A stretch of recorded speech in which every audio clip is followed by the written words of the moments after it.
Hey, hi guys, welcome back to Admin 365. And today we are going to talk about a very important step that we should perform whenever we have a new Office 365 tenant. So let's get started. So whenever we get new subscription or new tenant with Microsoft, it Microsoft provides very limited resources to the new tenant, and as you go on to use more services on the tenant, it expands the resource in the background as well. So this expansion does take automatically, but sometimes it gets stuck and does not auto expand. It creates a lot of issues like you're not able to provision a new mailbox, not able to change the username, profile picture, not able to launch the admin centers, not able to configure any new user account. It has a lot of issues when it does not auto expand. So what we recommend, or what I recommend, is whenever you have a new Office 365 tenant, you can just go ahead and run this set of commands that will help it to auto expand directly. So the issue where the tenant does not expand, or when it has limited resources provided by Microsoft, it is called a tenant being dehydrated. So if you have tenant dehydrated value to true, that means you are affected, and we will have to make it false. So for us to make it false, we will have to run a PowerShell command. So we will have to just launch PowerShell and run it as an administrator. Once you have it open, you will have to connect the PowerShell to Exchange Online Admin Center.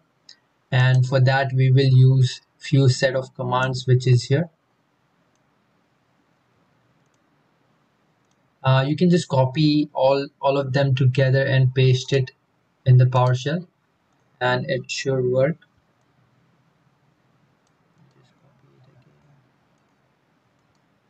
There you go. And type A and enter for installation. And then you can use your admin credential.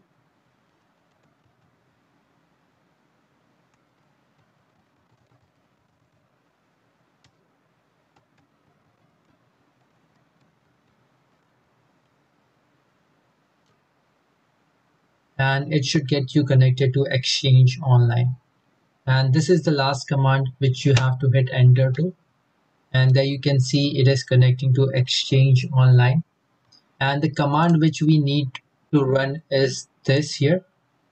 This will let us know whether the value for dehydrated is true or false on the tenant. So we will run the command directly here into the PowerShell and enter. And there you can see on my tenant itself, the dehydrated value is false, as I have already ran that command. And if on your tenant, after running this command, you see it to be true, you will have to perform this command. So you just have to copy this and paste it in the PowerShell and hit enter. I won't do that command because my tenant is already hydrated. So you will have to perform this command, and then again you can try running this command just to confirm whether the value is set to false. Do let me know guys if you have any question about this or any doubt, or if you are facing any issues while changing the value of dehydrated to false. Till then, thanks for watching. Bye bye, take care.